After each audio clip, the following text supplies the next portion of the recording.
Kumusta na kayo? Aking mga anak na minamahal. Ako si Maria na naririto kasama ninyo sa pagdarasal ng aking banal na Santo Rosario. Ang lahat ng inyong panalangin ay patuloy ko idinudulog sa Diyos. Sa paanan ng Diyos, ako'y naroon, nagpapatira pa sa pananalangin upang ang lahat ng inyong idinadalangin sa Diyos, ito ay aking idinutulog sa aking bugtong.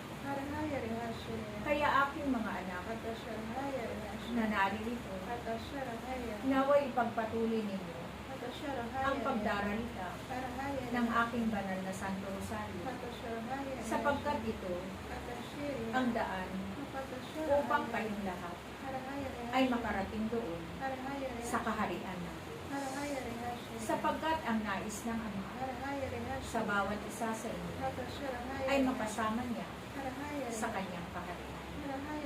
Kaya ang Ama ay patuloy na tinatawag ang bawat isa na kanyang nilikha, sapagkat nais niya na kayong lahat ay makasama niya doon sa kanyang kaharian, upang makamit din ninyong lahat ang kanyang pangako na buhay na walang hanggan. Tandaan ninyong palagi, aking mga anak, sa pagdaralita ng aking banal na Santo Rosario, marami kayong maililigtas na tao.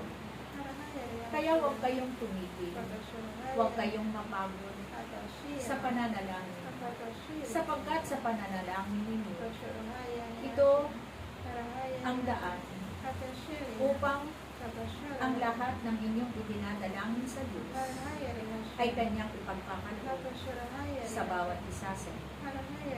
Batid ko ang lahat ng mga idinadalangin ninyo sa Diyos.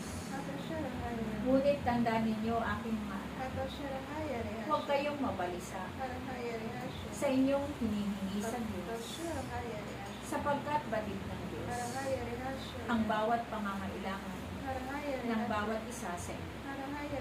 Hindi nyo pa hinihingi sa Diyos, ay batid na niya ang bawat kailangan ninyo lahat. Sapagkat ang Diyos ay punong-puno ng karunungan. Batid niya ang lahat ng iniisip ninyong lahat, sapagkat siya ang may likha sa inyong lahat.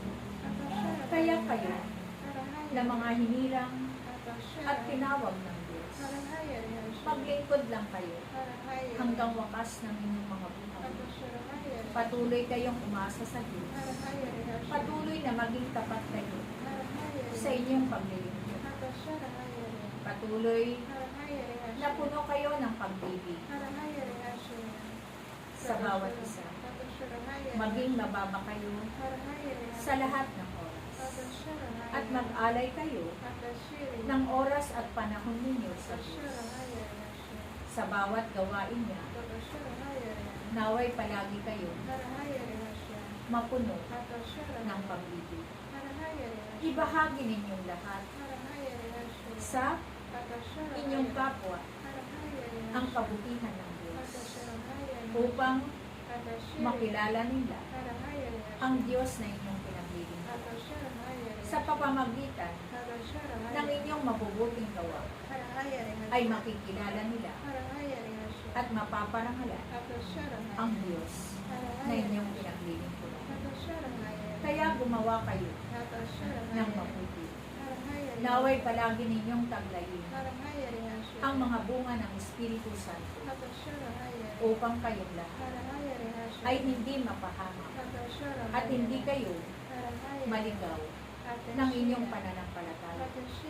Kaya tandaan ninyo, kayong lahat na kanyang mga hinirang, naway magkaisa kayo maging mabuti sa lahat ng oras. Patuloy na maglingkod kayo hanggang wakas ng inyong mga buhay. Sapagkat ang tapat na naglilingkod sa Diyos hanggang wakas ay siyang maliligtas. Salamat sa inyong lahat. Magpatuloy kayo sa pagdarasal ng aking banal na Santo Rosario upang ang kapayapaan ay makamit ng mundo ito. Salamat sa inyong lahat.